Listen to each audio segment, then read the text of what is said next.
Hello friends, एक बार फिर से आप सभी का क्रेजी जी का ट्रिक के यूट्यूब प्लेटफॉर्म पर स्वागत है। आज के इस सेशन में आइए डेली करंट अफेयर्स की सीरीज को आगे बढ़ाते हैं और 22 फरवरी के सभी करंट अफेयर्स को यहाँ पर हम डिटेल में समझ लेते हैं। वीडियो बहुत ही इंटरेस्टिंग है, बहुत ही इन्फॉर्मेटिव है, इसीलिए वीडियो में एंड तक बने रहिएगा। अगर आपको डेली करंट अफेयर की पीडीएफ चाहिए फ्रेंड्स, तो आप सभी जानते हैं कि क्रेजी जी का ट्रिक के टेलीग्राम चैनल से या फिर क्रेजी जी का ट्रिक के एप्लीकेशन पर जाकर फ्री ऑफ कॉस्ट आप इसकी पीडीएफ को कलेक्ट कर सकते हैं। आज के करंट अफेयर का सबसे पहला क्वेश्चन आप सभी के लिए, Dada Saheb Phalke international film festival award 2024 में फिल्म ऑफ द ईयर किसे चुना गया? तो देखिए फ्रेंड्स, हाल ही में 20 फरवरी को मुंबई में Dada Saheb Phalke international film festival award 2024 दिए गए। इनकी हम पूरी डिटेल जानेंगे, सारे जो अवार्ड दिए गए हैं उनकी बात करेंगे। लेकिन हमसे यहाँ पर क्वेश्चन में पूछा गया है फिल्म ऑफ द ईयर, तो ये है फ्रेंड्स सालार। सालार का नाम आप सभी ने सुना होगा, प्रभास ने इसमें एक्टिंग की है, हाल ही में ये मूवी रिलीज हुई थी। तो सालार को Dada Saheb Phalke international film festival award 2024 में फिल्म ऑफ द ईयर के अवार्ड से सम्मानित किया गया। कौन सी मूवी है? तो ये मूवी है सालार। अब आइए अदर जो अवार्ड विनर हैं उनकी यहाँ पर एक बार हम बात कर लेते हैं, क्योंकि देखिए क्वेश्चन कहीं से भी पूछा जा सकता है। तो देखिए बेस्ट फिल्म का जो अवार्ड है वो दिया गया जवान मूवी को। बेस्ट फिल्म क्रिटिक्स का अवार्ड दिया गया 12th फेल मूवी को। बेस्ट इंटरनेशनल फीचर फिल्म का अवार्ड दिया गया ओपेनहाइमर को। बेस्ट शॉर्ट फिल्म का अवार्ड गुड मॉर्निंग को दिया गया। बेस्ट डायरेक्टर का अवार्ड दिया गया संदीप रेड्डी वांगा को, इनकी मूवी ही है एनिमल। बेस्ट एक्टर का अवार्ड शाहरुख खान को जवान मूवी के लिए। बेस्ट एक्ट्रेस का अवार्ड रानी मुखर्जी, उनकी movie Mrs Chatterjee versus Norway के लिए। मोस्ट वर्सेटाइल एक्ट्रेस का अवार्ड नयनतारा को दिया गया। इसके अलावा outstanding contribution in music industry का अवार्ड के यशुदास को दिया गया और outstanding contribution in film industry का अवार्ड मौसमी चटर्जी को दिया गया। तो ये सभी विनर है friends Dada Saheb Phalke international film festival award 2024 के। देखिए इस अवार्ड की शुरुआत 2012 में भारत में की गई थी। क्वेश्चन हमारा फिल्म ऑफ द ईयर से था कि Dada Saheb Phalke international film festival award 2024 में फिल्म ऑफ द ईयर का अवार्ड किसे दिया गया? तो ये मूवी है सालार। आगे बढ़ने से पहले आप सभी को एक बहुत ही इंपॉर्टेंट अपडेट देता हूं फ्रेंड्स। आप सभी के लिए क्रेजी जी के ट्रिक के रूट एप्लीकेशन पर हमारे जीएस फाउंडेशन का आरंभ 2.0 बैच शुरू होने वाला है।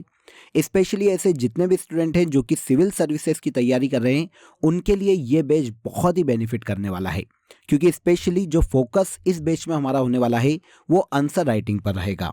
आप सभी जानते हैं सेंट्रल में यूपीएससी या स्टेट में जो पीसीएस की एग्जाम है, वहाँ पर आंसर राइटिंग बहुत ही इंपॉर्टेंट हो जाती है। तो पूरे बैच को आंसर राइटिंग के पॉइंट ऑफ व्यू से ही डिज़ाइन किया गया है। कुछ एडिशनल सब्जेक्ट भी एड ऑन किए गए हैं यहाँ पर, जैसे foreign affairs, Indian society, disaster management. ये आपके लिए एडिशनल सब्जेक्ट है जो कि आपको पहले आरंभ बैच में नहीं मिले थे और इस आरंभ 2.0 में आपके लिए यहाँ पर ऐड किए गए हैं। आप पूरा बैच भी ज्वाइन कर सकते हैं। इसके अलावा अगर आप इंडिविजुअली किसी सब्जेक्ट को पढ़ना चाहते हैं तो आप उसमें भी इजीली इनरोल कर सकते हैं रूट एप्लीकेशन पर जाकर। वहां पर इंडियन पॉलिटी मैं आपको पढ़ाने वाला हूं। अगर आप इंडियन पॉलिटी को डेप्थ में पढ़ना चाहते हैं तो आप मेरा ये बैच ज्वाइन कर सकते हैं। इजीली आप प्ले स्टोर से रूट एप्लीकेशन को डाउनलोड कर लीजिए। वहां पर इंडियन पॉलिटी का लाइव बैच आप सभी के लिए अवेलेबल है, जहां पर पूरे बैच में आपको लाइव क्लासेस मिलने वाली है और लाइव क्लासेस बाद में आपको रिकॉर्डेड फॉर्म में भी अवेलेबल होगी। क्लास नोट्स भी दूंगा मैं आपको, साथ ही साथ टेस्ट सीरीज जितने भी टॉपिक हम पढ़ेंगे उसके टेस्ट भी आपको वहीं पर एप्लीकेशन में अवेलेबल हो जाएंगे, जिनको आप इजीली लगाकर अपना परफॉर्मेंस चेक कर सकते हैं। आई होप अपडेट अच्छा लगा होगा। बिना देर किए रूट एप्लीकेशन को डाउनलोड कर लीजिए प्ले स्टोर से और आप किसी भी सब्जेक्ट में इनरोल कर सकते हैं। सेकेंड क्वेश्चन देखिए, अंतर्राष्ट्रीय मातृभाषा दिवस कब मनाया जाता है? इंटरनेशनल मदर लैंग्वेज डे की बात करें फ्रेंड्स, तो ये हर साल 21 फरवरी को सेलिब्रेट किया जाता है। आंसर हो जाएगा आंसर डी। 21 फरवरी को हर साल अंतर्राष्ट्रीय मातृभाषा दिवस के रूप में सेलिब्रेट किया जाता है। Multilanguage education, a pillar of learning and intergenerational learning 2024 में अंतर्राष्ट्रीय मातृभाषा दिवस की थीम है। पूरे वर्ल्ड में लैंग्वेज और जो कल्चरल डाइवर्सिटी है उसके प्रति लोगों को जागरूक करना इंटरनेशनल मदर लैंग्वेज डे की थीम है। यहाँ पर ये याद रखिएगा कि बांग्लादेश ने बांग्ला भाषा के लिए सबसे पहली बार अंतर्राष्ट्रीय मातृभाषा दिवस मनाने का प्रस्ताव प्रस्तुत किया था और आगे चलकर 1999 में यूनेस्को द्वारा अंतर्राष्ट्रीय मातृभाषा दिवस के रूप में 21 फरवरी को मनाए जाने की घोषणा की गई। तो याद रखिएगा, इंटरनेशनल मदर लैंग्वेज डे के रूप में हर साल 21 फरवरी को सेलिब्रेट किया जाता है। और कब से शुरू किया गया था? तो इसकी शुरुआत 1999 में की गई थी। ओके, इसके बाद आइए, समक्का सरलम्मा जतारा या मेदाराम जतारा भारत के किस राज्य में मनाया जाता है? तो देखिए, ये एक प्रकार की यात्रा है फ्रेंड्स, यात्रा समझिए आप इसे, जो कि भारत के तेलंगाना राज्य में सेलिब्रेट की जाती है। तेलंगाना यहाँ पर हमारा राइट आंसर हो जाएगा। समक्का सरलम्मा जतारा या मेदाराम जतारा के नाम से इसे तेलंगाना राज्य में सेलिब्रेट किया जाता है।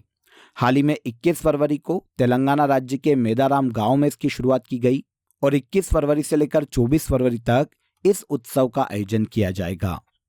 यहाँ पर देखिए, इस उत्सव का आप नाम देखेंगे तो एक्चुअल में ये देवियों का नाम है, जो कि तेलंगाना राज्य में वहाँ की स्थानीय जनजातियों में पूजी जाती है। इन्हीं के सम्मान में, इन्हीं की यात्रा के रूप में हर 2 साल में एक बार माघ महीने में, मतलब फरवरी माह में पूर्णिमा के दिन इस उत्सव को सेलिब्रेट किया जाता है। यह तेलंगाना राज्य का सबसे बड़ा जनजाति महोत्सव है। तेलंगाना की दूसरी सबसे बड़ी जनजाति समुदाय, जो कि कोया जनजाति है, ये 4 दिनों तक इस उत्सव को सेलिब्रेट करती है। इसे देखिए, आंध्र प्रदेश राज्य में 1996 में राजकीय त्योहार के रूप में घोषित किया गया था, लेकिन आगे चलकर आंध्र प्रदेश से तेलंगाना अलग हुआ, तो अब यह तेलंगाना राज्य में बड़ी धूमधाम से मनाया जाता है। तो सरक्का सरलम्मा जतारा उत्सव का आयोजन किस राज्य में किया जाता है? क्वेश्चन हमारा ये था। तो ये भारत के तेलंगाना राज्य में वहां की कोया जनजाति में सेलिब्रेट किया जाता है। हाल ही में अमीन सयानी का निधन हो गया। इनके प्रसिद्ध रेडियो शो का नाम क्या था? देखिए फ्रेंड्स, पहले बात कर लेते हैं अमीन सयानी की। देखिए, अगर आपने कभी ऑल इंडिया रेडियो सुना होगा, कभी भी पुरानी मूवीज में सुना होगा, तो उसमें एक पर्टिकुलर आवाज होती है, भाइयों और बहनों। ये जो आवाज है, ये अमीन सयानी की आवाज थी। अमीन सयानी बहुत ही फेमस एक रेडियो होस्ट थे फ्रेंड्स, जिनकी देखिए हाल ही में हार्ट अटैक के कारण 91 वर्ष की आयु में इनकी मृत्यु हो गई है, इनका निधन हो गया है। तो इनका जो प्रसिद्ध रेडियो शो था, काफी फेमस, उसे बिनाका गीतमाला के नाम से जाना जाता था। बिनाका गीतमाला के लिए ही काफी फेमस थे अमीन सयानी, रेडियो होस्ट थे। इनका हाल ही में 51 वर्ष की आयु में निधन हो गया। देखिए, अमीन सयानी के अलावा सुप्रीम कोर्ट के सीनियर वकील हैं फली एस नरीमन, इनका भी हाल ही में निधन हो गया। और इसके अलावा बॉलीवुड एक्टर ऋतुराज सिंह का भी हाल ही में निधन हुआ। इन्हें भी याद रखिएगा, हो सकता है क्वेश्चन एग्जाम में हमें यहाँ से भी देखने को मिले। यहाँ पर अमीन सयानी को स्पेशली याद रखिए, रेडियो होस्ट थे, काफी फेमस थे। इनका एक शो आता था बिनाका गीतमाला, इनके लिए इन्हें पहचाना जाता था। 51 वर्ष की आयु में हाल ही में अमीन सयानी का निधन हो गया। नेक्स्ट क्वेश्चन पर आइए, हाल ही में किसे फ्रांस के सर्वोच्च नागरिक सम्मान Chevalier de la Legion d'Honneur से सम्मानित किया गया? देखिए फ्रेंड्स, यहाँ पर पहला फैक्ट ये नोट कर लीजिए कि Chevalier de la Legion d'Honneur ये फ्रांस का सर्वोच्च नागरिक सम्मान है। इसे ही Knight of the Legion of Honour के नाम से जाना जाता है। यह हाल ही में भारत के डॉक्टर शशि थरूर को दिया गया। आंसर भी करेक्ट हो जाएगा। शशि थरूर की बात करें तो ये कांग्रेस के देखिए सीनियर नेता है फ्रेंड्स, और एक काफ़ी फेमस राइटर भी हैं। हाल ही में फ्रांस ने इन्हें अपने देश का सर्वोच्च नागरिक सम्मान दिया है। फ्रांसीसी सीनेट के अध्यक्ष जेरार्ड लॉचर ने डॉक्टर शशि थरूर को इस सम्मान से हाल ही में सम्मानित किया। वैसे डॉक्टर शशि थरूर को यह सम्मान दिए जाने की घोषणा की गई थी 2022 में, लेकिन अब इन्हें यह जो पुरस्कार है 2024 में दिया गया। कारण क्या है? तो शशि थरूर को भारत और फ्रांस के संबंधों को गहरा करने के लिए, उनके प्रयासों के लिए, इंटरनेशनल पीस स्थापित करने के लिए और सहयोग स्थापित करने के लिए उनके द्वारा जो योगदान दिया गया है इन क्षेत्रों में, इसके लिए डॉक्टर शशि थरूर को फ्रांस के सर्वोच्च नागरिक सम्मान से सम्मानित किया गया। शशि थरूर की बात करें फ्रेंड्स, तो जैसा कि अभी हमने बात की, ये कांग्रेस के वरिष्ठ नेता हैं, केरल के तिरुवनंतपुरम से लोकसभा के सांसद हैं। इन्होंने काफ़ी बुक्स भी लिखी हैं, काफ़ी फेमस ऑथर भी हैं, ये लेखक भी हैं। Why I am Hindu, the great Indian novel, the paradoxical prime minister और Nehru the invention of India, ये सभी शशि थरूर की बुक्स हैं। काफ़ी जानते होंगे आप, काफ़ी सुर्खियों में रहते हैं। तो इन्हें हाल ही में फ्रांस के सर्वोच्च नागरिक सम्मान से सम्मानित किया गया। देखिए फ्रेंड्स, आप सभी के लिए हमारे करंट अफेयर की ईयरली ई बुक शंखनाद आपके लिए अवेलेबल है। पूरे फरवरी तक अपडेटेड ये बुक आपको मिलने वाली है, जहां पर बजट 2024 भी इंक्लूड है। अयोध्या के राम मंदिर की प्राण प्रतिष्ठा से संबंधित जो क्वेश्चन है वो भी यहां पर इंक्लूड किए गए हैं।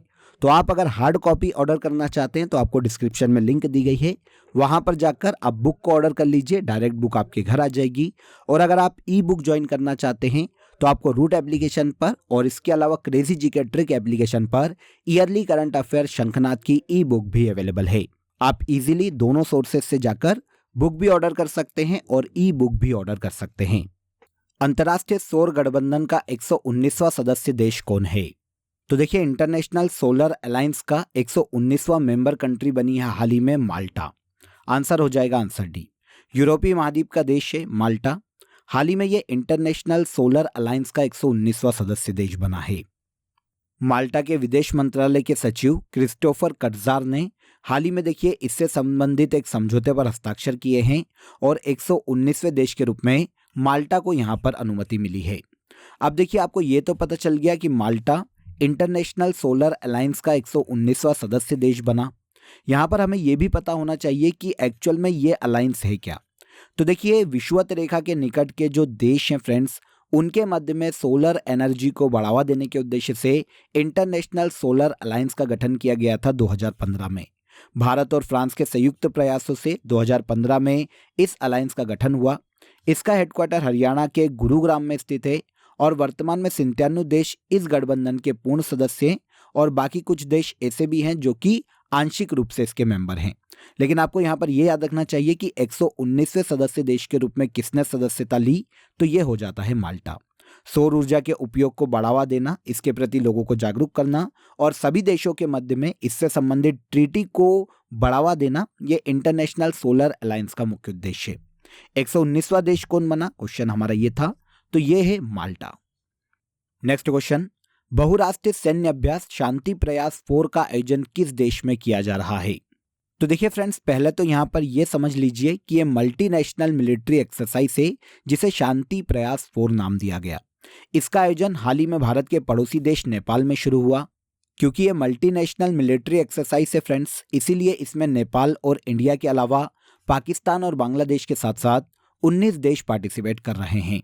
जितने भी देश शामिल हुए हैं इस युद्धाभ्यास में, उनके मध्य में कोऑर्डिनेशन को बढ़ावा देना, स्किल्स को बढ़ावा देना और आपसी समझ विकसित करना, शांति स्थापित करना इस मिलिट्री एक्सरसाइज का मुख्य उद्देश्य है। अमेरिकी सरकार के ग्लोबल पीस ऑपरेशन इनिशिएटिव और नेपाल और अमेरिका की आर्मी के प्रयासों के माध्यम से इसकी शुरुआत वर्ष 2000 में की गई थी। अब 2024 में मल्टीनेशनल मिलिट्री एक्सरसाइज शांति प्रयास 4 का आयोजन भारत के पड़ोसी देश नेपाल में किया गया। याद रखिएगा, क्वेश्चन इंपॉर्टेंट है, एग्जाम में पूछा जा सकता है। इसके बाद आ जाइए, वैज्ञानिक अनुसंधान के लिए 33 जीडी बिरला अवार्ड किसे दिया गया है? तो देखिए, साइंटिफिक रिसर्च के क्षेत्र में 33 जीडी बिरला अवार्ड से हाल ही में अदिति सेन डे को सम्मानित किया गया। अदिति सेन डे की बात करें तो ये काफ़ी फेमस देखिए साइंस की प्रोफेसर है फ्रेंड्स। इन्हें यह जो पुरस्कार है वो quantum information and computation research के क्षेत्र में दिया गया। जीडी बिरला पुरस्कार जीतने वाली अदिति सेन डे भारत की पहली महिला है।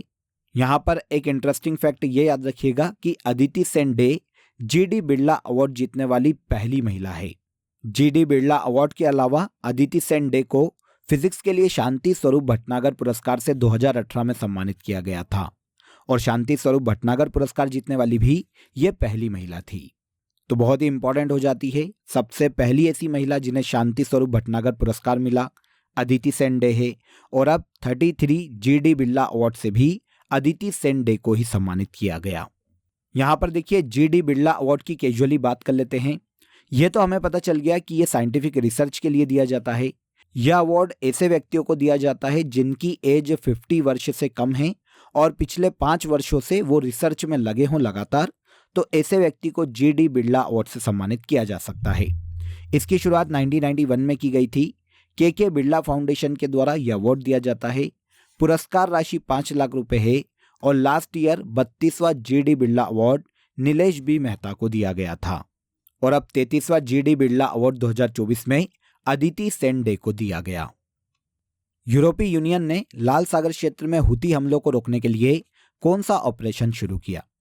देखिए फ्रेंड्स, हूती विद्रोहियों की बात करें तो ये एक आतंकवादी संगठन है। लाल सागर में 2023 से जितने भी मालवाहक जहाज हैं उनको ये काफ़ी लूटपाट कर रहे हैं उन जहाज़ों में। तो इनके जो हमले हैं इन्हें रोकने के लिए यूरोपीय यूनियन ने हाल ही में ऑपरेशन एस्पाइड्स की शुरुआत की है। आंसर ए करेक्ट हो जाएगा। यूरोपीय यूनियन का ये जो ऑपरेशन एस्पाइड्स है फ्रेंड्स, ये लाल सागर में बाब अल मंदेब स्ट्रेट और होर्मुज स्ट्रेट के आसपास चलाया जाएगा। जैसा कि अभी मैंने आपको बताया कि लास्ट ईयर 2023 से लाल सागर, अदन की खाड़ी, अरब सागर या ओमान की खाड़ी में ये हुती विद्रोह काफ़ी एक्टिव हुए हैं।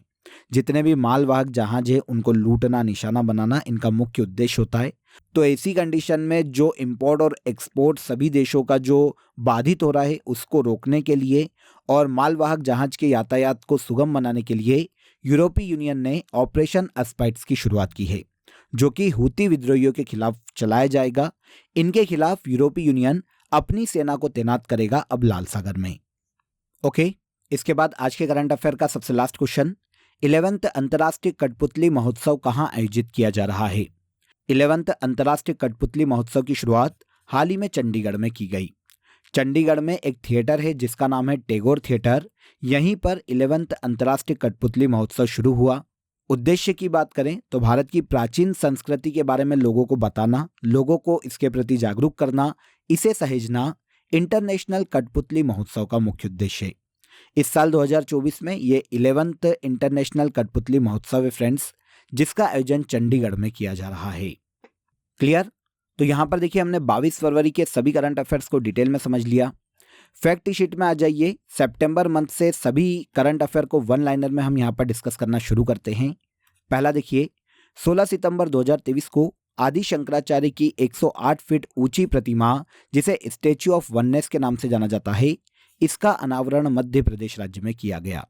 17 सितंबर 2023 को भारत के पीएम ने यशोभूमि देश को समर्पित किया, जो कि दिल्ली द्वारिका में स्थापित किया गया।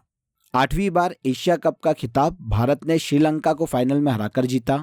महाराष्ट्र राज्य सरकार नमो 11 सूत्री कार्यक्रम को राज्य में लागू करेगी। 18 सितंबर 2023 को पश्चिम बंगाल के वीरभूमि के शांति निकेतन को यूनेस्को ने भारत के 41वें विश्व धरोहर स्थल के रूप में मान्यता दी है। पैरा कमांडो बनने वाली भारत की पहली महिला आर्मी सर्जन पावल छाबड़ा बनी है। ज्योतिरादित्य सिंधिया ने उड़ान भवन का इनॉग्रेशन नई दिल्ली में किया। 19 सितंबर 2023 को कर्नाटक के बेलूर में स्थित होयसाल मंदिर को यूनेस्को की विश्व धरोहर सूची में शामिल किया गया। 19 सितंबर 2023 को ट्रांसजेंडरों के लिए समर्पित भारत की पहली ओपीडी नई दिल्ली में खोली गई। और इसके अलावा अब पुराने संसद भवन को संविधान भवन के नाम से पुकारा जाएगा। ये सभी वन लाइनर सितंबर मंथ से बहुत ही इंपॉर्टेंट है, नोट कर लीजिएगा। इसके बाद लास्ट सेशन में जो करंट अफेयर हमने डिटेल में समझे थे, यहाँ पर उन्हें एक बार हम रिवाइज कर लेते हैं। पहला देखिए, दुनिया के सबसे ऊंचे रेलवे पुल का निर्माण हाल ही में चिनाब नदी पर किया गया। 20 फरवरी को अरुणाचल प्रदेश राज्य का स्थापना दिवस मनाया गया। अरुणाचल प्रदेश को 1987 में पूर्ण राज्य के रूप में मान्यता दी गई थी। उज्बेकिस्तान में वन्य जीवों की प्रवासी प्रजातियों के संरक्षण पर कन्वेंशन CMS के COP14 बैठक का आयोजन किया गया। चर्चित खिलाड़ी अनुष अग्रवाल घुड़सवारी से संबंधित खिलाड़ी है। एशियन इंडोर एथलेटिक्स चैंपियनशिप 2024 में पदक तालिका में भारत 5वें स्थान पर रहा। चर्चित प्रधानमंत्री उच्चतर शिक्षा अभियान PM उषा की शुरुआत 2023 में की गई। इसके बाद आइए, सोमिनसाई महोत्सव जापान देश का प्रमुख महोत्सव है। लोकसभा चुनाव के लिए पंजाब राज्य का स्टेट आइकॉन शुभमन गिल को नियुक्त किया गया। 9th रायसीना डायलॉग 2024 की थीम की बात करें तो चतुरंगा, कॉन्फ्लिक्ट, कॉन्टेस्ट, कोऑपरेट और क्रिएट 2024 में 9th रायसीना डायलॉग की थीम है। और लास्ट क्वेश्चन था हमारा, सोनिया गांधी पहली बार राजस्थान से राज्यसभा सांसद चुनी गई है। ये सभी करंट अफेयर लास्ट डे के सेशन में हमने डिटेल में समझे थे। अब आज के लिए आप सभी के लिए क्वेश्चन ऑफ द डे इसी सेशन से है, तो आप इजीली आंसर दे पाएंगे। लास्ट सेशन में वैसे मैंने इसके बारे में आपको बताया था। क्वेश्चन सुनिए, 9th रायसीना डायलॉग 2024 का आयोजन कहाँ किया गया? कमेंट में ज़रूर बताइएगा कि इस क्वेश्चन का आंसर क्या है। अगर आपको वीडियो पसंद आया हो तो वीडियो को लाइक और शेयर कर दीजिए, चैनल को सब्सक्राइब कर लीजिए। फिर मुलाकात करेंगे कल नेक्स्ट डे के करंट अफेयर में। तब तक अपना ख्याल रखिए। जय हिंद, जय भारत।